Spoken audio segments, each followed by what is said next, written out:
Ever since I started teaching particle thinking, I have been getting a lot of insight of how we can bring about changes in our personal life and also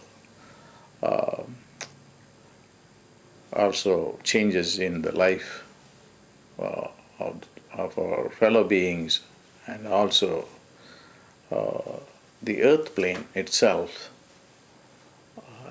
in a time frame which is ridiculously small, because particle itself, the boson particle itself, stays alive only for a minuscule amount of time, like a millionth of a billionth of a billion of 1 second. And I don't know how anybody can measure that kind of time. And we should have to evolve to that level. And that's possible. That is the human becoming the divine. That to me is the kingdom. That to me is the golden age. The seers of all religions have prophecies that there's going to be a golden age where there will not be any suffering, where there will not be death or disease. And that is going to come about only through the merger of science and metaphysics or philosophy. Both philosophy and science, at least quantum physics, now talk about time and manifestation. And then talk about time moving at a very, very fast speed. And we need that speed. We cannot just be waiting forever for things to happen. There should be education on science, on time itself. What is time? Who decides time? Kant says it's an assumption. It is within our own human consciousness. But why can't we speed up the time so that we don't want to sit and wait forever things to happen?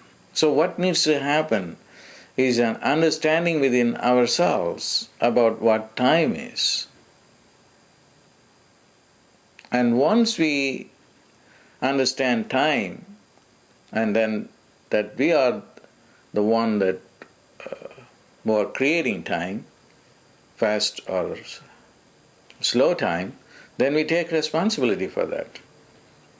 Now that the global consciousness itself is into fast time ever since science became very prominent, because there was a time once when people in America could not even travel to the West Coast, or people from the West Coast could not travel to the East Coast, because there was no transportation that could make that happen quickly. And now we have airplanes that take us there in 6 hours or 5.5 hours. But then it is not even enough. That's why we are working with new technology of space travel, so that we can get to the East Coast maybe within 2 hours or 1 hour. And that is a scientific conception of time. But then there is another way we can do, that is by understanding our own consciousness. And in that understanding, we will know how to manipulate time to our own advantage. So I'm going to be down the road doing a lot of videos on manipulation of time. I have done videos before. They become quite popular. I want you to look at that. Compressing time. That was strictly from the point of view of metaphysics. Now I'm going to do it in the same videos combining my knowledge of quantum physics and metaphysics. I look forward to doing that videos.